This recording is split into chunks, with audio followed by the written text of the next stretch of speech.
કંપનીની વાત નો થાય. અદાણી અદાણી અદાણી અદાણી જધાણી જધાણી તારા આ અદાણીના લીધે લુખા કીર્તિદાન ગુજરાતના ખેડૂતની જધાણી. હા લુખા હા. ચારણ ફરે નહીં, પણ કીર્તિદાન ગઢવી જે અદાણી કંપનીના વખાણ કરતા હતા એને તો ખરેખર મારે કહેવું છે, ખેડૂતોનો જ્યાં પણ પ્રોગ્રામ હોય ને આવા કલાકારને બોલાવવા જ ના જોઈએ. કારણ કે ખેડૂતોને અત્યારે જરૂર છે અને હરેક કલાકાર જો આગળ આવ્યા અને ખેડૂતો માટે બોલે ને, જેટલા એમના ચાહકો છે, જો આંદોલન પર ઉતરી જાવ ને તમામ એમાં પછી જ્ઞાતિ જોવાની ના હોય. ખેડૂત પુત્ર જે છે ને એ અન્ન પકવે છે ને દરેકના ઘર સુધી પહોંચાડે છે અને પોતાનું ભાણું પીરસાય છે. એ ખેડૂતોનો આભાર માનવો જોઈએ. માણસ જાતિ એવી છે કે જેને અન્ન વગર નથી ચાલતું. અન્નનો દાતા એટલે ખેડૂત પુત્ર. જે ખેડૂતોને અત્યારે આપણે તો ભગવાનનો દરજ્જો આપવો જોઈએ કે આપણે જ્યારે જમવા બેસીએ ને ખેડૂતની યાદ આવવી જોઈએ આપણને.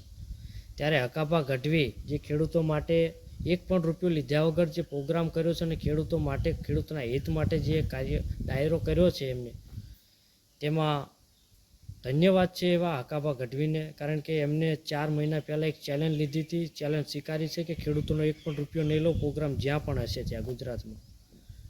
અને બીજો એમને એક પાછી બીજી ચેલેન્જ આપી છે કે હું જીવું ત્યાં સુધી રાજકારણમાં નહીં આવું.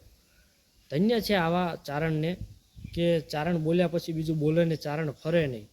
પણ કીર્તિદાન ગઢવી માટે બનેલી આ સરકાર ભાજપની અદાણીની કંપની માટે થઈ અને ખેડૂતોને અત્યારે અત્યાચાર ગુજારવામાં આવે છે, ખેડૂતો સાથે અન્યાય કરવામાં આવી રહ્યો છે, ખેડૂતોને પૂરતું વળતર નથી આપી રહ્યું, ત્યારે કોઈ પણ કલાકાર એવા નથી કે સામે આવી અને ખેડૂતો માટે બોલ્યા હોય. હું તો કહું છું ખેડૂતોને સપોર્ટની જરૂર છે, ખેડૂતોને સપોર્ટ આપવો જોઈએ. એ પછી ગરીબ હોય, મધ્યમ વર્ગ હોય કે કરોડપતિ હોય, દરેકને અન્ન ખાવા જોઈએ છે. ક્યાં કઈ તો વધુ નથી કહેવું, પણ ખેડૂતોને જ્યારે આંદોલન કરવાનું છે, તારીખ આપેલી છે અને 30 તારીખ, એટલે ખેડૂતોને સપોર્ટ આપજો. અને દરેક જે યુટ્યુબર છે, જે સોશિયલ મીડિયામાં કામ કરે છે, દરેક વિડીયો બનાવજો, ખેડૂતોના સમર્થનમાં ઊભા રહેજો.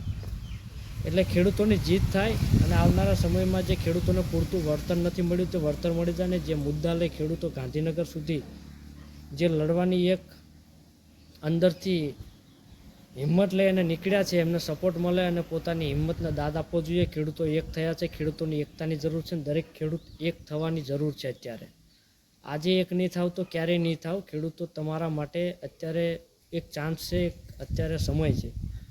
અને આવનારા સમયમાં ખેડૂતોના જેટલા પણ હક જોઈએ છે એ હકની વાત કરજો, એટલે જેથી કરીને તમારા પૂરતા હક મળે. એટલે ખેડૂતોને સપોર્ટ કરતા હોય લાઇક, શેર અને સબસ્ક્રાઈબ કરજો અને વિડીયો દરેક ખેડૂત સુધી પહોંચાડજો, દરેક લોકો સુધી પહોંચાડજો, દરેક ગ્રુપમાં શેર કરજો. જય માતાજી, જય જવાન, જય કિસાન.